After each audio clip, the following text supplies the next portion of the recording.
Hi guys, welcome back.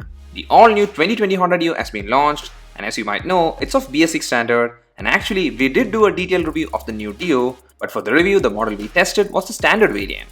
And if in case you didn't know, there are two variants available, which is the DLX version, which is actually the top variant which is fully spec'd, and then you get the standard version which has a lesser price tag and some of the features are trimmed down in that version. And this video is a comparison review between the DLX and the standard version of the Dio, so if you're confused which one to buy, well, this video will help you in making that decision.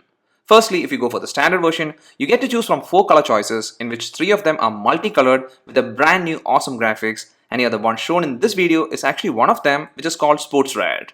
And the fourth and the final color available in the standard version is a single colored one, which is matte access grey. And interestingly, that color is also available in the DLX version on top of 2 more colors, which actually makes a total of 3 for the DLX version. And in that, the color term Dazzle Yellow Metallic as a dual tone paint with the new graphics, and the other color which is actually shown here is the matte red metallic, and this also has a dual tone paint scheme, but the new graphics is missing in this color, and here it's more of a very clean look with just a 3D Dio branding. Now if you take a close look at both these variants from the front, well, the design is identical in terms of the body panel used, but here there is one major difference, which is actually the main headlight. In the standard version, the main headlight is a halogen bulb, and in the DLX version, it's a brand new LED headlight. And here for night rides, this LED headlight in the DLX version is much better in terms of road visibility compared to the halogen bulb. The way the light is spread out is almost similar from both these headlights, but the intensity of the LED headlight is better. And here in terms of headlight, well, the DLX version surely has the upper hand. Now here the position light, which doesn't play any role for your night ride, is actually the same in both the variants, and it's LED in both the variants, and it also looks better than the one in the old Dio. So now moving to the handle of the scooter, well, here one good thing is that the handle and the switch controls used in both the variants are similar. The handle design is the typical scooter one with great selection of switch controls. In both the variants, you get the dim bar bright switch with flashlight control as a single switch, then there is the indicator toggle and horn in the left side, and on the right side in both the variants, there is the engine start-stop switch. Now please do note, this switch is not the ideal start-stop switch seen in the new Activa 125 BS-6, but this one is a single switch with self-start and engine kill integrated together. And yeah, I like the fact that in both the variants, Honda did use the same type of switch controls, so it's like they didn't skip on the basic things.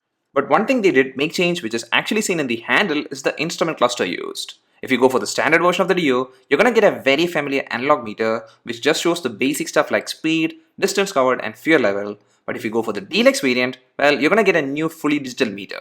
This is a very clean and neat looking panel. I like this, and actually I feel this does blend really well with this new Dio. It has a white backlight which adds to that clean look, and here the readability during a sunny day is pretty good.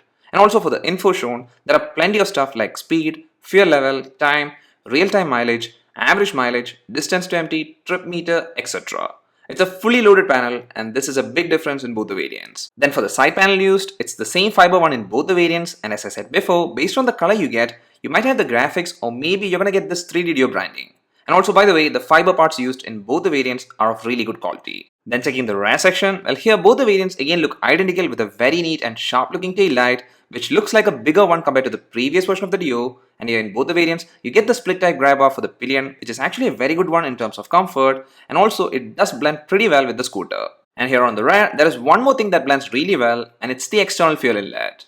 Now here also the good part is that this is available in both the variants, so again Honda didn't cut features here. So how this works is that you insert the key into the new lock system and select the seat fuel option and just press the fuel option in the switch available, and automatically the external fuel cap opens and you get access to the fuel inlet, which is covered with this twist cap lock. This external plastic is very strong and solid and sturdy, and I love this system, and I'm very glad Honda did provide it in both the variants.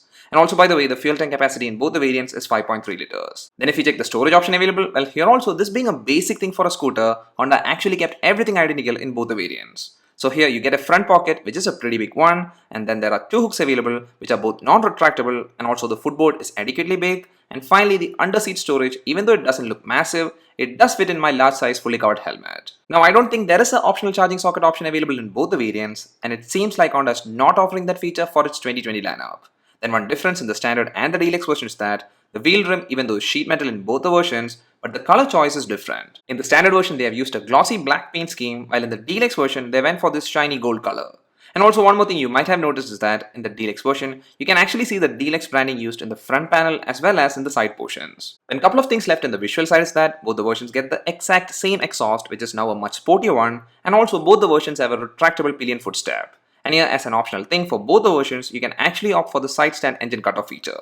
So in the design side, well, there is good amount of differences, and here the classification of standard and DLX is understandable, and also by the way, there is a price difference for the standard and DLX variant, and it's approximately a 3,400 Indian rupees difference in the ex-showroom pricing. And as a matter of fact, if you're from Kollam, Kerala and you want to know the on-road pricing of both these variants, or maybe do a test ride or even make a booking, you can contact the number shown here. Now I feel the difference we have seen so far pretty much justify the price difference, and actually I feel this is a well thought out offering of two versions. Because here from what we have checked so far, most of the necessary stuff are available in both the variants, and that's the same story with the technical specs too. So no matter which variant you buy, which is either the standard or DLX variant, the engine used is the brand new 109.51cc fan-cooled 4-stroke PGM-FI BS-6 engine. Now we did cover in detail about the ride quality, comfort and the performance of this new Dio in a detailed review of this Dio, which you can check by clicking the link for that video in the description section below. But to say it briefly, well, this new BS-6 engine is a really good one. It's much better and in every way improved from the engine in the previous version of the Dio. And here about the performance, this new Dio is for sure the best performing scooter in the 110cc scooter segment. The Dio is quick to accelerate, and without much hesitation, the Dio will reach the 50 km/h mark. Now there is good figures for max power and torque generated, and therefore you can easily push the Dio to the 70 to 75 km/h range. And the good thing is that even at that speed, the scooter, even though weighing just 105 kilograms, which is the weight of both the variants, it's very stable and also very refined without any vibrations or disturbance. This new engine in the 2020 Dio seems to be a bit more powerful than the old one, and here you can surely hit the 80 plus mark, and here even at that speed, the engine seems to be doing fine and there wasn't any noticeable stress. Then for the brakes used, here for both the variants, they have the exact same braking system, which is in a way the main reason why the price difference between both the variants is not very huge. Here both the variants get a 130mm drum brake in the front and rear, and there is CBS or combi braking system in both the models. And about braking, it's average as expected. But if it's just city rides, you won't face much issues. For a speed range below the 60 to 65 km/h mark, the scooter stays in control while doing sudden brakes. But in the 70 plus range, I was always careful to keep the safe distance.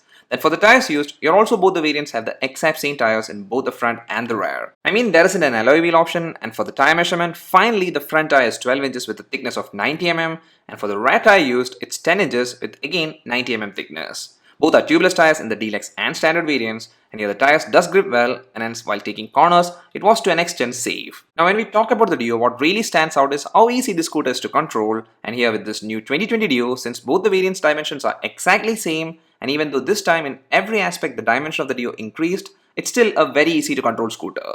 The Dio is a compact scooter, and that does help a lot if you want to squeeze through tight spaces. The handle response is also excellent, and here this time I'm even impressed with the ride comfort of the Dio. But in both the variants, the seat used is exactly the same one, and this time the seating comfort even for me was really good. The legroom in the footboard was more than adequate, and hence I didn't face any issues with seating and also from the handlebar. The riding posture is perfectly upright, and here for me, I could easily reach the ground, and both my legs stayed well planted. And for your reference, my height is 176 centimeters. And one thing to mention is that the seat is wide enough for the rider and the pillion, and also the cushioning was good, and hence for both the rider and the pillion, the ride comfort was enjoyable. And in the comfort side, one main thing is the suspension, and here in both the variants, the suspension used is the same one, where in the front it's finally a telescopic one, and in the rear it's a 3-step adjustable one.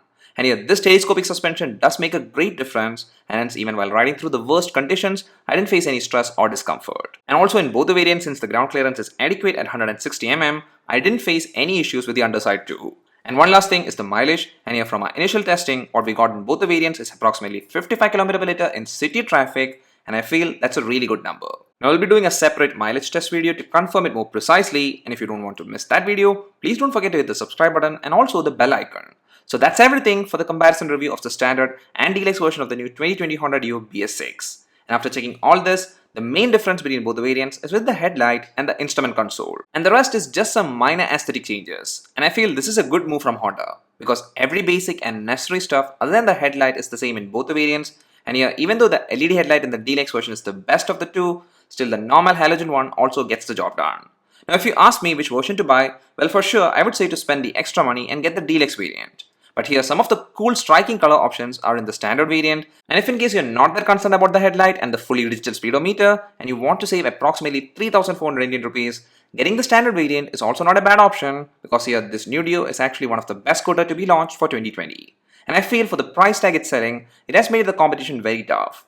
And if you're a person looking to get a stylish scooter with good performance, not so high price tag, and really good comfort, this Dio is surely an option that you should be considering. That's all for this video guys. Hope you liked it. If so, please do hit the like button because it's much appreciated. See you again in the next one. Till then, bye and always ride safe.